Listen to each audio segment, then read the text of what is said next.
Assalamualaikum warahmatullahi wabarakatuh.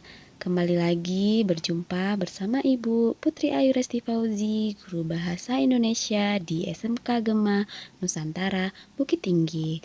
Nah, baiklah Ananda semuanya, pada kali ini kita masih pada media pembelajaran daring Bahasa Indonesia kelas 11 SMK. Kali ini kita akan memasuki materi baru. Materi baru kita yaitu teks ceramah. Oke, nah sebelum kita memulai pembelajaran, alangkah baiknya Ananda like dan subscribe channel Ibu ini terlebih dahulu, supaya nantinya Ananda tidak ketinggalan video pembelajaran dari Ibu selanjutnya. Oke, materi ceramah Ibu ini dibantu oleh Ibu Desi Erlina Sari. Baiklah, sebelum kita memulai pembelajaran, kita baca basmalah terlebih dahulu. Bismillahirrahmanirrahim. Oke, kita masuk ke materi ceramah. Ceramah. Nah, ceramah termasuk salah satu seni berbicara di depan khalayak umum. Selain ceramah, ada seni berbicara lain seperti pidato, khotbah, dan berdiskusi. Kepandaian seseorang berbicara merupakan instrumen utama untuk mempengaruhi massa. Oke. Nah, pada materi ceramah ini kita akan membahas beberapa materi kecilnya. Yang pertama, materi A-nya kita akan membahas mengenai pengertian dan ciri-ciri ceramah. Materi B-nya kita akan membahas mengenai informasi berupa permasalahan aktual. Materi C-nya kita akan membahas mengenai telaah isi, struktur, dan kebahasaan ceramah. Terakhir, materi D-nya kita akan membahas mengenai penyusunan teks ceramah. Mari kita bahas materi ceramahnya satu persatu. Oke, kita bahas materi A, pengertian dan ciri-ciri ceramah. Nah, pada materi A ini, yang pertama kita akan membahas mengenai pengertian ceramah. Setelah itu, kita akan bahas mengenai ciri-ciri ceramah. Yuk, kita bahas satu persatu. Pengertian ceramah. Nah, sebelumnya Ananda mungkin sudah pernah mendengar apa itu ceramah. Jadi, di sini menurut Kamus Besar Bahasa Indonesia, ceramah adalah pidato oleh seseorang di hadapan banyak pendengar mengenai suatu hal atau pengetahuan. Nah, dalam setiap ceramah, pembicara harus menyesuaikan dengan situasi dan kondisi yang dihadapi sehingga ceramah dapat berjalan dengan lancar. Kegiatan ceramah harus memperhatikan aspek-aspek seperti suara, intonasi, gaya bahasa, sikap, gerak-gerik, dan mimik sehingga pendengar nanti dapat tertarik dengan apa yang kita ungkapkan. Nah, mendengarkan ceramah tidak hanya membutuhkan konsentrasi sepanjang ceramah berlangsung. Mendengarkan ceramah juga harus didukung kemampuan memahami dan mengambil simpulan tentang isi ceramah. Jadi, ceramah ini adalah kegiatan berbicara untuk menguraikan suatu objek tertentu atau pengetahuan di depan pendengar atau audiens. Nah, itu dia pengertian ceramah.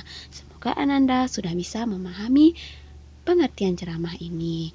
Oke, ceramah ini dapat dibedakan menjadi dua jenis. Nah, jenis yang pertama, ceramah umum. Ceramah umum ini adalah pidato yang bertujuan untuk memberikan nasihat kepada khalayak umum atau masyarakat luas.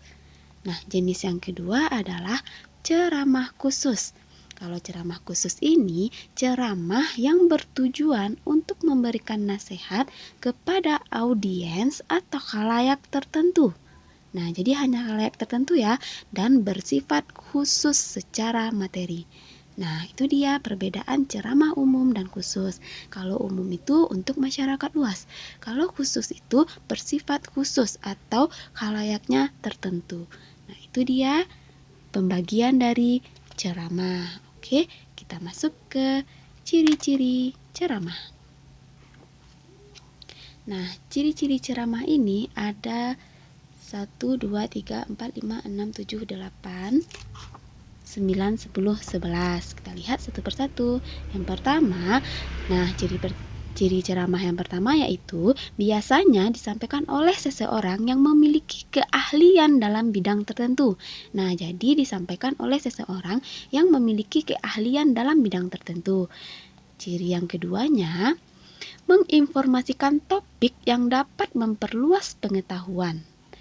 Ciri yang ketiga, ada komunikasi dua arah antara pembicara dan pendengar, berupa dialog, tanya jawab, dan diskusi.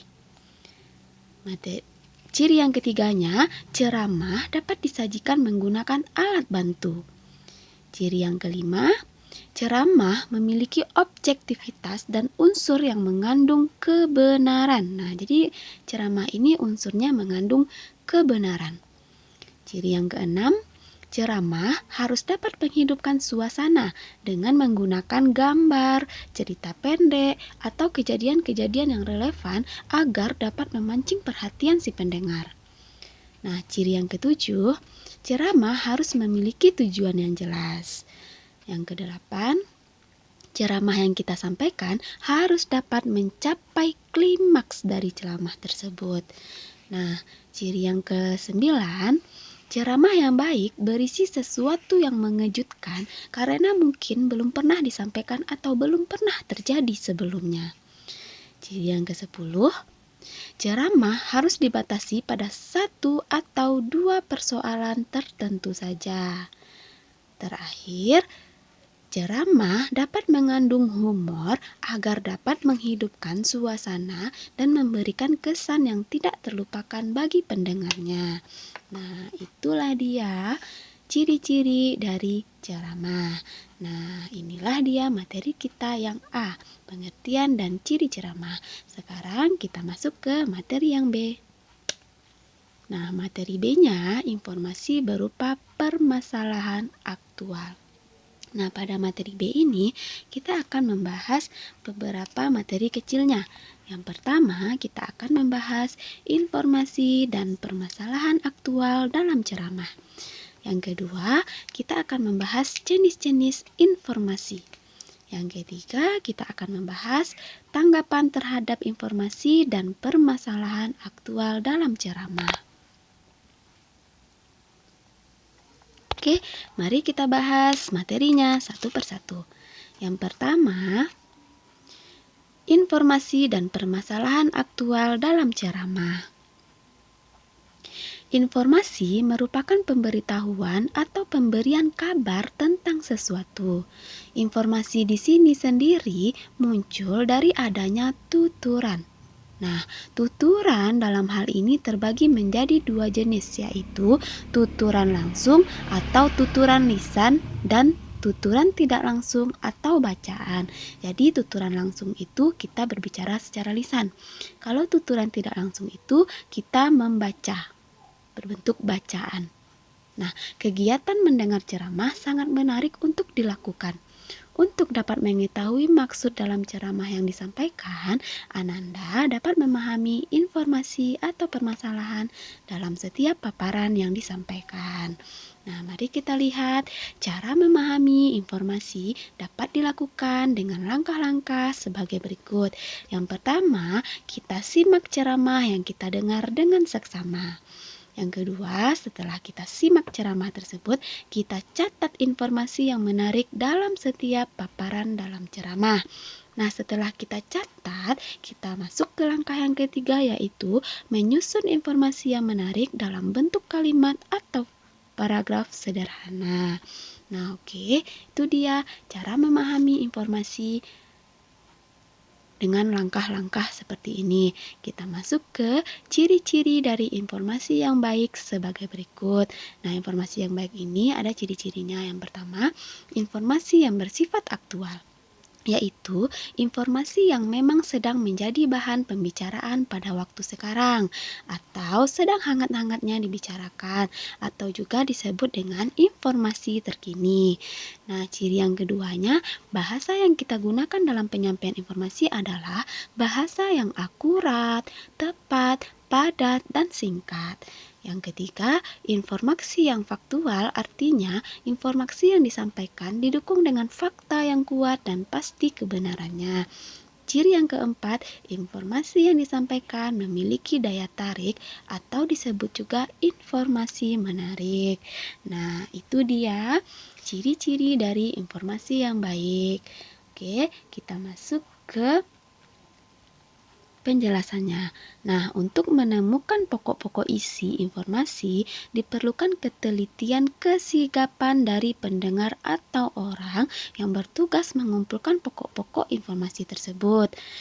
Oke, pokok-pokok informasi sendiri bisa Ananda dapatkan dengan memperhatikan unsur 5W 1H atau kalau dalam bahasa Indonesianya adik simba dalam penyampaian informasi tersebut. A itu apa? Di itu di mana? Si itu siapa? Itu mengapa? Ba itu bagaimana. Nah, gunakanlah unsur ini dan bisa juga menggunakan unsur 5W 1H. Oke, permasalahan aktual adalah sebuah peristiwa yang betul-betul terjadi dan sedang menjadi pembicaraan orang banyak. Nah, permasalahan aktual memiliki intisari atau bagian penting yang menjadi pokok persoalan. Bagian-bagian penting tersebut dapat kita gunakan sebagai bahan ceramah. Nah, jadi pilihlah permasalahan yang aktual. Oke, itu dia informasi permasalahan aktual dalam ceramah. Sekarang kita masuk ke materi yang kedua pada materi B. Jenis-jenis informasi. Nah, jenis-jenis informasi ini ada beberapa pula. Nah, kita bahas jenisnya satu persatu. Yang pertama, informasi berdasarkan fungsi dan kegunaan. Maksudnya di sini, informasi berdasarkan fungsi dan kegunaan ini adalah informasi yang bergantung pada materi dan kegunaan. Jenis informasi ini sebagai berikut. Yang pertama, informasi yang menambah pengetahuan. Misalnya, tulisan tentang pergantian kurikulum, pendidikan, dan bencana alam. Nah, informasi yang kedua, informasi yang mengajari pembaca. Misalnya, teknik membaca yang baik, cara memasak sesuatu, dan cara bercocok tanam. Nah, yang ketiga, informasi yang hanya menyenangkan pembaca. Misalnya, cerita pendek, karikatur, dan komik. Nah, itu jenis informasi yang berdasarkan fungsi dan kegunaannya. Yang kedua, jenis informasi berdasarkan format penyajian.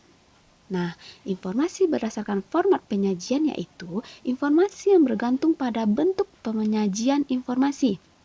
Oke, bentuk penyajian informasi biasanya dalam bentuk tulisan, gambar, atau lisan. Bentuk informasi berupa tulisan ini misalnya berita, artikel, karangan, resensi, karya fiksi, dan kolom. Kalau bentuk informasi berupa gambar, misalnya ilustrasi, foto, karikatur, dan animasi. Yang terakhir, bentuk informasi lisan ini misalnya pidato, ceramah, dan khutbah. Itu dia jenis informasi berdasarkan format penyajiannya. Kita masuk yang ketiga, informasi berdasarkan lokasi peristiwa. Nah, informasi berdasarkan lokasi peristiwa ini yaitu informasi yang bergantung pada tempat kejadian peristiwa itu berlangsung. Nah, informasi berdasarkan lokasi peristiwa ini dapat dibagi menjadi 3. Yang pertama, informasi daerah, informasi nasional, dan mancanegara. Itu dia. Lanjut kita yang keempat, jenis informasi berdasarkan bidang kehidupan. Nah, informasi berdasarkan bidang kehidupan ini yaitu informasi yang bergantung pada bidang-bidang kehidupan yang ada. Bidang-bidang kehidupan tersebut antara lain pendidikan, olahraga, musik, sastra, budaya, dan iptek. Oke, kita lanjut ke jenis yang kelima. Jenis yang kelima ini adalah informasi berdasarkan kepentingan. Informasi berdasarkan kepentingan ini dapat dibedakan sebagai berikut. Yang pertama, informasi yang menyangkut keselamatan atau kelangsungan hidup pembaca. Yang kedua, informasi yang menyangkut perubahan dan pengaruh pada kehidupan si pembaca. Nah, ini dia jenis-jenis informasi. Oke, kita masuk ke materi yang ada satu lagi ya, maaf ya. Ada satu lagi jenisnya, yaitu informasi berdasarkan penyampaian. Nah, jadi ada 6 jenis informasi ya. Maaf, Ibu ulangi. Informasi yang keenam ini informasi berdasarkan penyampaian. Nah, informasi berdasarkan penyampaian ini dapat dibedakan sebagai berikut. Yang pertama, informasi yang disediakan secara berkala. Yang kedua, informasi yang disediakan secara tiba-tiba. Informasi yang disediakan setiap saat. Dan yang ketiga, informasi yang dikecualikan. Terakhir, informasi yang diperoleh berdasarkan permintaan. Nah, itu dia 6 jenis-jenis informasi. Kita masuk ke materi yang ketiga, yaitu tanggapan terhadap informasi dan permasalahan aktual. Nah, menanggapi merupakan kegiatan kritis mengkaji isi suatu uraian yang dibaca atau didengar. Tanggapan terhadap isi ceramah dapat berupa pernyataan, ungkapan persetujuan, penolakan, kritik, saran, pujian, atau sanggahan. Nah, di sini kita lihat langkah-langkah yang perlu kita perhatikan dalam menanggapi teks ceramah sebagai berikut. Yang pertama, kita simak ceramah yang didengar dengan seksama sehingga kita bisa menangkap informasi secara utuh. Setelah kita simak, kita catat pokok-pokok isi ceramah. Nah, langkah yang ketiganya, setelah kita simak, kita catat, baru kita berikan tanggapan terhadap materi, baik berupa kritik, saran, sanggahan, pujian, persetujuan, maupun penolakan. Nah, tanggapan harus disertai alasan dan bukti yang logis. Nah, itu dia materi kita yang B. Informasi dan permasalahan aktual dalam ceramah, jenis-jenis informasi dan tanggapan terhadap informasi dan permasalahan aktual. Nah, sekarang kita masuk ke materi C.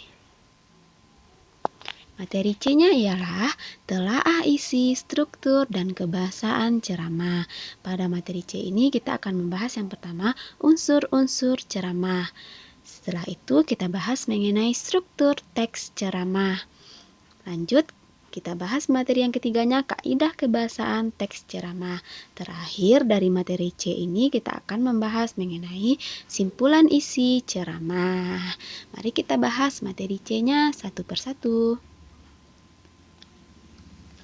Nah, yang pertama kita bahas unsur-unsur ceramah.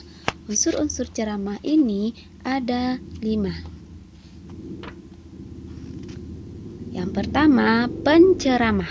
Nah, penceramah ini adalah seseorang penceramah harus mengetahui tugas dan memiliki bekal sesuai dengan bidang ilmu yang dikuasainya.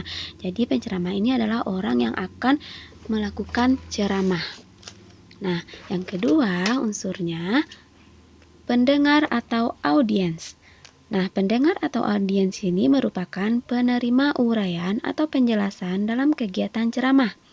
Audiens biasanya dikelompokkan berdasarkan segi intelektualitas, status ekonomi, status sosial, pendidikan, jenis kelamin, agama, ataupun komunitas tertentu. Nah, jadi itu pembagian-pembagian dari audiens. Lanjut unsur yang ketiganya yaitu materi. Nah, penceramah harus memiliki bahan yang tepat atau menarik agar pendengar tertarik dan sesuai dengan pokok acara. Materi yang akan disampaikan harus betul-betul dikuasai.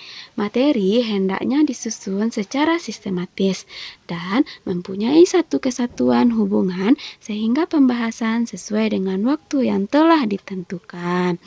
Oke, materi yang keempatnya Metode ceramah. Materi yang kelimanya media ceramah. Kita bahas dulu materi yang keempat, metode ceramah. Metode ceramah ini adalah cara menyampaikan informasi dan pengetahuan secara lisan kepada pendengar yang umumnya yang umumnya pasif. Metode ceramah dapat disampaikan kepada pembaca sebelum inti ceramah diuraikan. Metode ceramah dapat berupa tata cara kapan pendengar boleh mengajukan pernyataan dan bagaimana prosedurnya. Oke, kita bahas yang kelimanya, unsurnya media ceramah. Nah, media ini adalah alat yang kita gunakan untuk menyampaikan materi ceramah kepada pendengar. Kegiatan ceramah bisa dilakukan melalui televisi, surat kabar, majalah, buku, lagu, dan internet. Nah, itulah dia unsur-unsur ceramah. Kita lanjut materi yang keduanya, struktur teks ceramah. Nah, struktur teks ceramah ini ada 3. Yang pertama, pembukaan. Nah, pembukaan ini berisi salam pembuka, sapaan, menanyakan keadaan, ucapan syukur, ucapan terima kasih atas kesempatan penceramah berbicara kepada pendengar, dan berisi juga harapan. Nah, itu dia struktur yang pertama. Struktur yang kedua, isi. Nah, isi ini ada 2 yang akan kita bahas. Yang pertama, pengantar materi. Nah, yang kedua, materi inti. Nah, pengantar materi ini menuju materi ceramah berisi penyampaian, judul ceramah, tema materi yang akan kita bahas, dan pentingnya materi tersebut. Penceramah juga dapat menyampaikan metode ceramah, kapan pendengar boleh mengajukan pertanyaan, dan bagaimana prosedur penyampaian pertanyaan. Isi bagian yang kedua yaitu materi inti. Materi inti ini berisi penyampaian isi materi ceramah dengan uraian secara lengkap. Nah, struktur yang ketiga yaitu penutup. Penutup ceramah biasanya berisi simpulan, ucapan terima kasih, permohonan maaf kepada pendengar, dan salam penutup. Simpulan ceramah di sini berisi ringkasan atau garis besar isi ceramah yang disampaikan agar pendengar memperoleh pemahaman tentang materi ceramah tersebut. Nah, itulah dia 3 struktur teks ceramah. Yang pertama pembuka, yang kedua isi, yang ketiga penutup. Oke, semoga Ananda bisa memahami. Supaya Ananda lebih paham, mari kita lihat contohnya. Ini dia salah satu contoh teks ceramah. Nah, bagian yang pertama ini adalah bagian pembuka. Bagian yang kedua ini adalah bagian isi. Bagian yang ketiga ini adalah penutup. Nah, ini dia beberapa materi dari ceramah. Oke, nah kita lanjut ke materi selanjutnya, yaitu kaidah kebahasaan teks ceramah. Kaidah kebahasaan teks ceramah ini, yang pertama, kalimat imperatif. Nah, kalimat imperatif ini adalah kalimat yang bertujuan memberikan perintah kepada seseorang atau sekelompok orang untuk melakukan sesuatu. Kalimat imperatif ini disebut juga kalimat perintah. Kalimat imperatif diakhiri dengan tanda seru. Kalimat imperatif biasanya diucapkan dengan nada tinggi. Oke, lanjut kita lihat jenis-jenis kalimat imperatif. Ini dia. Yang pertama, perintah biasa. Perintah biasa ini adalah kalimat perintah yang menggunakan intonasi yang bervariasi, mulai dari perintah yang lunak sampai dengan perintah yang keras. Contohnya, kerjakanlah pekerjaan yang mudah terlebih dahulu. Nah, yang kedua, jenisnya permintaan. Kalimat imperatif permintaan ini merupakan kalimat permintaan halus atau kalimat perintah halus, karena orang yang menyuruh bersikap merendah. Kalimat perintah biasanya menggunakan kata tolong. Ini dia, tolong sampaikan keluhan kami kepada pemimpin Anda. Nah, yang ketiga, mengizinkan. Mengizinkan ini kalimat perintah yang biasanya yang ditambahkan dengan pernyataan yang mengungkapkan pemberian izin. Ini dia contohnya. Silakan mengambil barang-barang yang Anda butuhkan. Jenis yang keempat, ajakan.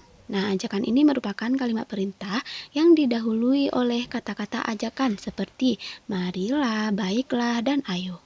Ini contohnya, ayo kita tanamkan sikap disiplin dalam kehidupan. Yang kelima, bersyarat.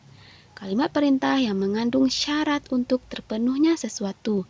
Contohnya, bantulah mereka, pasti beban Anda akan berkurang. Yang keenam, sindiran. Sindiran ini kalimat perintah yang mengandung ejekan karena yakin bahwa yang diperintahkan tidak akan mampu melaksanakan yang diperintahkan. Contohnya, masukkan tangan Anda ke dalam tumpukan es itu jika ingin merasakan beku. Nah, yang ketujuh, larangan. Merupakan kalimat perintah yang melarang seseorang melakukan sesuatu. Pada umumnya, kalimat ini menggunakan kata dilarang atau jangan. Contohnya, jangan membuat keributan di tempat ibadah. Dan yang kedelapan, saran. Nah, saran ini adalah kalimat perintah yang bermakna menyuruh atau meminta seseorang untuk melakukan sesuatu dengan cara memberikan saran. Kalimat ini ditandai dengan kata seharusnya dan sebaiknya. Contohnya, sebaiknya Ananda belajar menghormati orang yang lebih tua. Nah, itu dia jenis kalimat imperatif atau kalimat perintah. Kita masuk ke kebahasaan yang kedua, yaitu kata ganti. Nah, kata ganti ini dalam ceramah biasanya digunakan kata ganti orang pertama tunggal dan orang kedua jamak sebagai sapaan. Kata ganti orang pertama ini yaitu saya dan aku. Penceramah menggunakan kata atas nama kelompok dapat menggunakan kata ganti kami. Nah, kata sapaan yang sering digunakan misalnya hadirin, kalian, bapak ibu, bapak-bapak, ibu-ibu, dan saudara-saudara. Contoh, saudara-saudara, mari kita tingkatkan kebiasaan untuk menjaga kebersihan di sekitar lingkungan rumah tinggal kita. Nah, lanjut ke bahasa yang ketiga yaitu kata-kata teknis atau peristilahan. Di sini maksudnya kata-kata teknis ini atau peristilahan ini berhubungan dengan topik yang dibahas. Apabila ceramah tersebut membahas masalah medis, istilah atau kata yang muncul misalnya anemia, diabetes, kanker, dan kronis. Nah, itu istilah-istilah medis. Lanjut ke bahasaan yang keempat, kata kerja mental.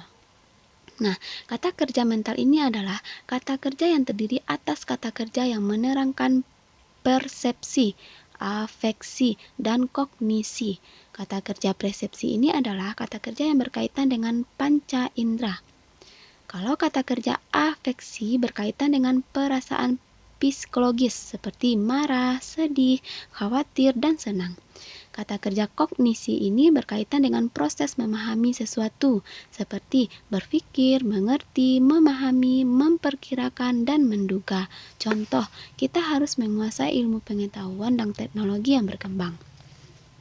Lanjut ke bahasaan yang kelima, kalimat majemuk bertingkat.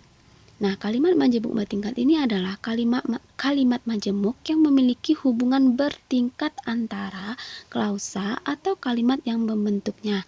Artinya, kalimat yang satu menerangkan kalimat yang lain. Mari kita lihat penjabaran kalimat majemuk bertingkat ini.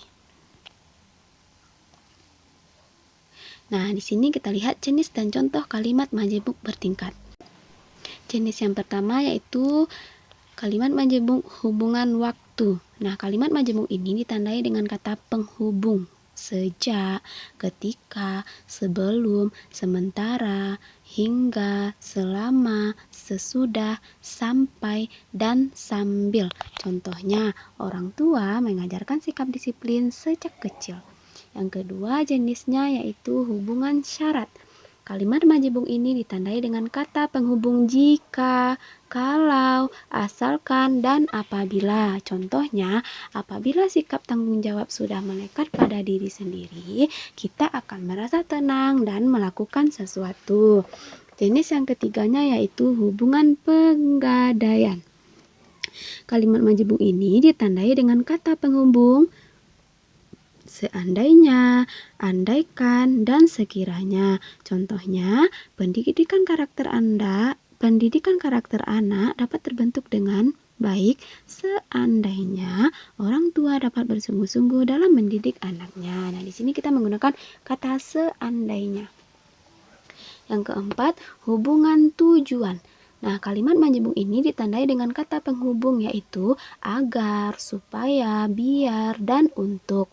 Nah, contohnya, nilai-nilai kesopanan perlu ditanamkan agar anak mengerti cara berperilaku yang sopan kepada orang lain. Yang kelima, hubungan konsesif. Nah, hubungan konsesif ini maksudnya kalimat menjebuk ini ditandai dengan kata penghubung walaupun, meskipun, sekalipun, sesungguh pun, dan kendati pun. Contohnya, walaupun berat, kita harus menanamkan sikap jujur. Nah, yang keenam, hubungan perbandingan. Nah, hubungan perbandingan ini, kalimat menjebuk ini ditandai dengan kata penghubung seperti, ibarat, laksana, bagaikan, daripada, dan alih-alih.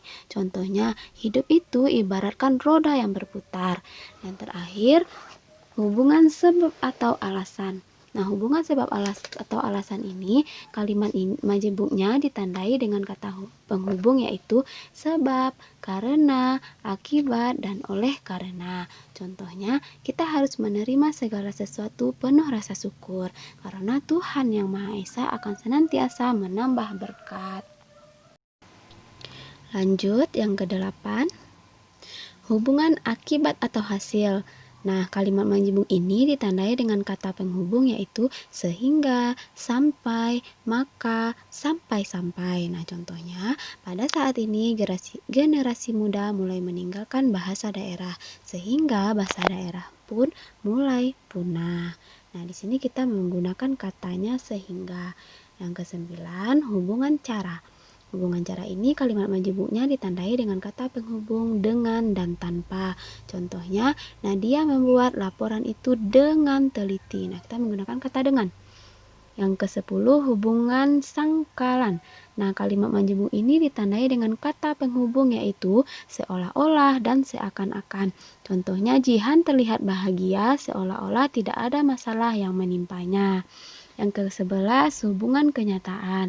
Nah, hubungan kenyataan ini kalimat menjebuknya ditandai dengan kata penghubung yaitu padahal dan sedangkan. Contohnya, Bagas pura-pura bahagia, padahal hatinya terluka. Yang ke-11, hubungan penjelas atau komplementasi. Kalimat majemuknya ini ditandai dengan kata penghubung bahwa.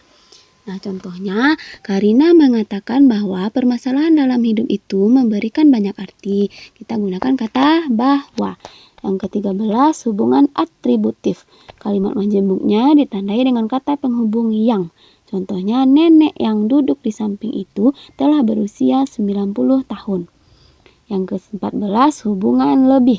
Nah, kalimat majemuk ini ditandai dengan kata penghubung bahkan. Contohnya, Budi anak nakal, bahkan ia berani membantah orang tua. Terakhir, hubungan perkecualian. Kalimat majemuknya ditandai dengan kata penghubung kecuali dan selain. Contohnya, semua permainan di taman bermain boleh digunakan, kecuali biang lala. Nah, itu dia jenis-jenis kalimat majemuk. Semoga Ananda bisa memahami jenis-jenis kalimat majemuk ini. Oke, kita lanjut ke materi yang keempat pada materi C ini, nah yaitu simpulan isi ceramah. Oke, mendengarkan ceramah tidak hanya membutuhkan konsentrasi sepanjang ceramah berlangsung. Materi ceramah biasanya berisi aspek-aspek penting, namun dari aspek-aspek penting tersebut ada yang bisa dicatat sebagai inti atau pokok-pokok isi ceramah.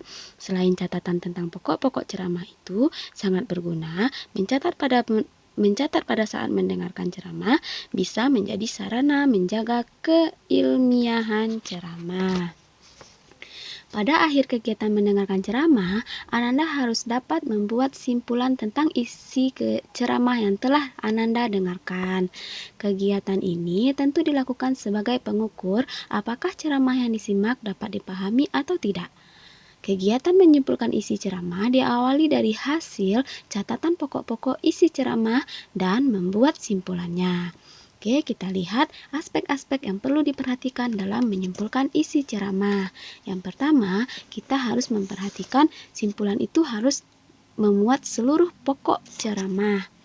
Yang kedua, simpulan bukan komentar, melainkan ringkasan isi ceramah. Yang ketiga, simpulan tidak menyimpang dari isi ceramah. Nah, ini aspek-aspek yang perlu kita perhatikan dalam menyimpulkan ceramah.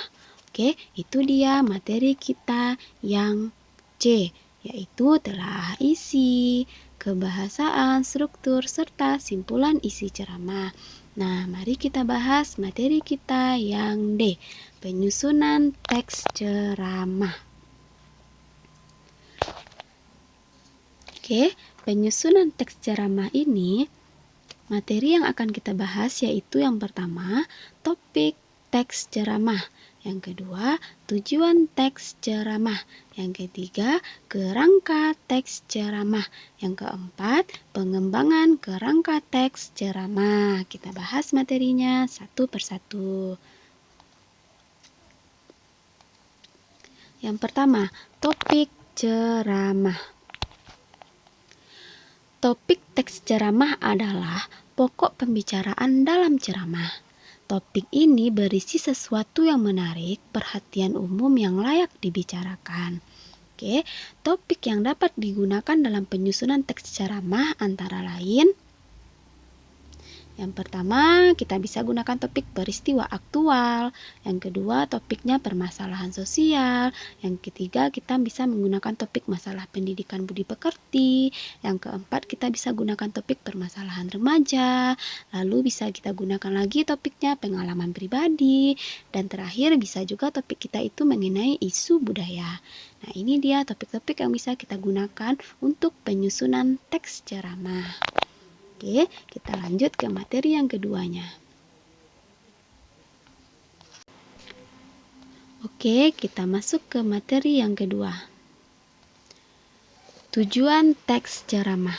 Nah, dalam teks ceramah ada dua macam tujuan, yaitu yang pertama tujuan umum dan yang kedua tujuan khusus. Nah, tujuan umum ceramah yaitu memberitahukan, mempengaruhi, dan menghibur. Ceramah informasi ditujukan untuk menambah pengetahuan pendengar. Nah, ceramah persuasif atau ceramah mempengaruhi tadi ditujukan agar pendengar mempercayai, menyetujui, atau mengikuti ajakan pembicara. Nah, ceramah menghibur atau rekreatif tadi ditujukan agar pendengar merasa terhibur dengan humor atau anekdot yang memancing tertawa pendengar. Nah, tujuan khusus ceramah merupakan rincian dari tujuan umum. Tujuan umum lebih informatif, jelas, dan terukur dalam pencapaiannya. Nah, itu dia tujuan teks ceramah. Diingat lagi ya, tujuan teks ceramah itu ada dua, tujuan umum dan tujuan khusus. Oke, kita lanjut ke materi yang ketiga. Kerangka teks ceramah. Nah, penyajian ceramah sama dengan pidato, yaitu secara lisan. Sebelum menyampaikan ceramah, Ananda perlu menyusun kerangka ceramah. Kerangka ceramah dapat disusun sebagai berikut. Yang pertama, menentukan tema ceramah berdasarkan topik. Yang kedua, menulis pokok-pokok isi ceramah. Yang ketiga, mengembangkan pokok-pokok isi ceramah menjadi paragraf-paragraf padu. Nah, menyusun ceramah juga dapat dilakukan dengan cara membaca sebuah buku pengayaan non-fiksi. Butir-butir penting atau pokok-pokok isi dalam buku tersebut dicatat secara runtun. Kemudian, kerangka isi ceramah disusun berdasarkan butir-butir penting dari buku tersebut. Selanjutnya, susunlah kerangka ceramah tersebut dikembangkan menjadi teks ceramah. Itu dia kerangka teks ceramah. Kita lanjut materi yang keempat pada materi D ini, yaitu pengembangan kerangka teks ceramah. Nah, setelah kerangka ceramah dibuat, Ananda dapat menyusun teks ceramah. Cara menyusun teks ceramah sebagai berikut. Yang pertama, kembangkanlah kalimat-kalimat gagasan pokok yang telah Ananda catat menjadi paragraf-paragraf. Yang kedua, setelah Ananda kembangkan, Ananda susun paragraf-paragraf tersebut menjadi susunan atau struktur teks ceramah yang berisi pendahuluan, isi, dan penutup. Yang ketiga, Ananda cermati kembali hasil susunan teks ceramah dan merevisi jika ada kekeliruan baik dalam ejaan, tanda baca, maupun konstruksi kalimat. Nah, kita lihat aspek-aspek yang perlu kita perhatikan dalam menyusun teks ceramah. Yang pertama, mengkaji bahan secara kritis. Yang kedua, kita perlu memperhatikan meninjau kelayakan bahan dengan audiens. Yang ketiga, kita tinjau bahan agar tidak menimbulkan pro dan kontra. Yang keempat yang perlu kita perhatikan, susun sistematika bahan ceramah tersebut dengan baik. Nah, yang kelima, kita kuasai bahan ceramah berdasarkan jalan pikiran yang logis. Nah, itu adalah aspek-aspek yang perlu kita perhatikan dalam menyusun teks ceramah. Nah, itulah dia materi kita mengenai teks ceramah. Nah, Ibu harap Ananda sudah bisa memahami materi teks ceramah ini. Oke, semoga materi Ibu ini bermanfaat bagi Ananda untuk pembelajaran jarak jauhnya. Untuk kali ini, Ibu akhiri. Assalamualaikum warahmatullahi wabarakatuh. Sekian dan terima kasih.